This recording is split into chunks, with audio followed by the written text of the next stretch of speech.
بسم اللہ الرحمن الرحیم۔ حضرت امام حسین علیہ السلام نے فرمایا، کبھی حق بات کہنے سے مت گھبرانا، کیونکہ خدا کے سوا نہ تو کوئی زندگی کم کر سکتا ہے، نہ کوئی رزق روک سکتا ہے۔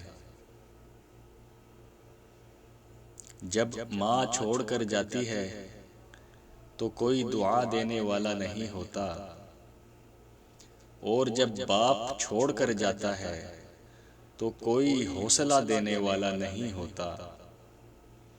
یا اللہ سب کے والدین کو سلامت رکھنا، آمین۔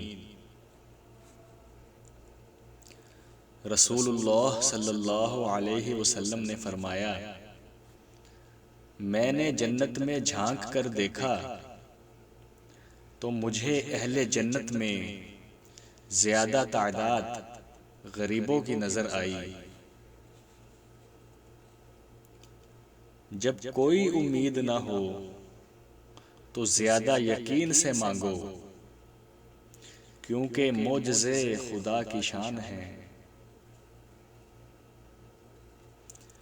سانسوں کا رک جانا ہی موت نہیں ہے، وہ انسان بھی مرا ہوا ہی ہے جس نے غلط کو غلط کہنے کی ہمت کھو دی ہے۔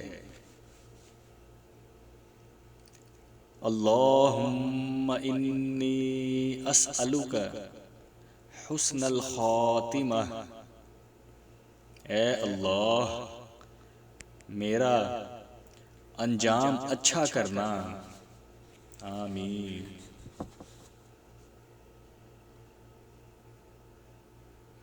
ہم ماسک پہن کر گھر سے نکلتے ہیں، اچھی بات ہے، لیکن آیت الکرسی پڑھ کر نکلیں، 70,000 فرشتے ہر طرف سے آپ کی حفاظت کریں گے۔ انسانیت بہت بڑا خزانہ ہے، اسے لباس میں نہیں انسان میں تلاش کرو۔ حضرت علی علیہ السلام۔ تم کسی کے ساتھ بھلائی کرو، تمہیں اس کا بدلہ برائی کی صورت میں ملے تو سمجھ لو کہ تمہاری نیکی قبول ہو گئی۔ سیدھے راستے اور سیدھے لوگ اکثر لوگوں کو پسند نہیں آتے۔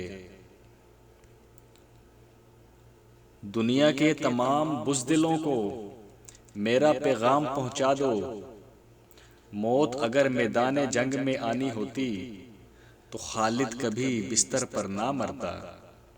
حضرت خالد بن ولید رضی اللہ تعالی عنہ۔ اپنی طاقت پر گھمنڈ مت کیجیے، کبھی ہسپتالوں میں جا کر ایسے مریضوں کو دیکھیے جو کروٹ بدلنے کے لیے بھی کسی کے محتاج ہیں۔ وقت بدلتے دیر نہیں لگتی۔ یا اللہ اپنے سوا کسی کا محتاج نہ کرنا، آمین۔